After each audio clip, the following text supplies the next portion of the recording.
तुम्हें जो मैंने देखा। ঢালিউডের জনপ্রিয় চিত্রনায়িকা অপু বিশ্বাস সম্প্রতি দেশের চলচ্চিত্র অঙ্গন নিয়ে বিস্ফোরক মন্তব্য করে আলোচনায় এসেছেন।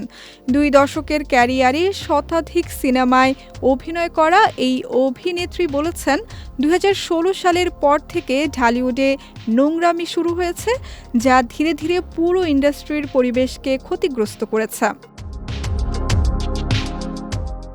অপু বিশ্বাস বলেন, আমি যখন 2007-08 সালে ইন্ডাস্ট্রিতে এসেছি তখন কর্মমুখর একটি চলচ্চিত্র ইন্ডাস্ট্রি দেখেছি।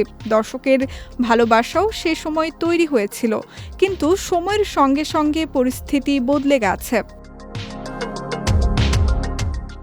তিনি আরও বলেন, মতভেদ বা পক্ষ বিপক্ষ সব ইন্ডাস্ট্রিতেই থাকে, বলিউড, হলিউড বা টালিউডেও আছে, তবে সেখানে কাজের পরিবেশ নষ্ট হয় না।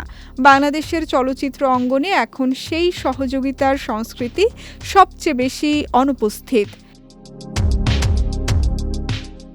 ছোটবেলা থেকে নাচ ও নাটকে ছোট চরিত্রে অভিনয় করেছেন অপু বিশ্বাস। আমজাদ হোসেনের কাল সকালে সিনেমায় অভিনয়ের মধ্য দিয়ে তার ঢালিউড যাত্রা শুরু। প্রথম কাজেই বেশ প্রশংসা পেয়েছিলেন অপু। এরপর থেকে নিয়মিত কাজ করেছেন রূপালী পর্দায়। অপু বিশ্বাস আবারও নিয়মিতভাবে চলচ্চিত্রে ফিরে আসতে চান। 2025-এর ডিসেম্বরেই তিনি 2টি নতুন সিনেমায় চুক্তিবদ্ধ হয়েছেন। সিনেমাগুলো হলো আদর আজাদের সাথে সিক্রেট এবং আব্দুন নূর সজলের সাথে দুর্বার।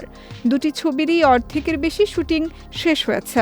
এর আগে পরিচালক বন্ধন বিশ্বাসের ছায়াবৃক্ষ ও লাল শাড়ি সিনেমায় অভিনয় করেছেন অপু, যার মধ্যে লাল শাড়ি নির্মিত হয়েছে তার নিজস্ব প্রযোজনা প্রতিষ্ঠান থেকে।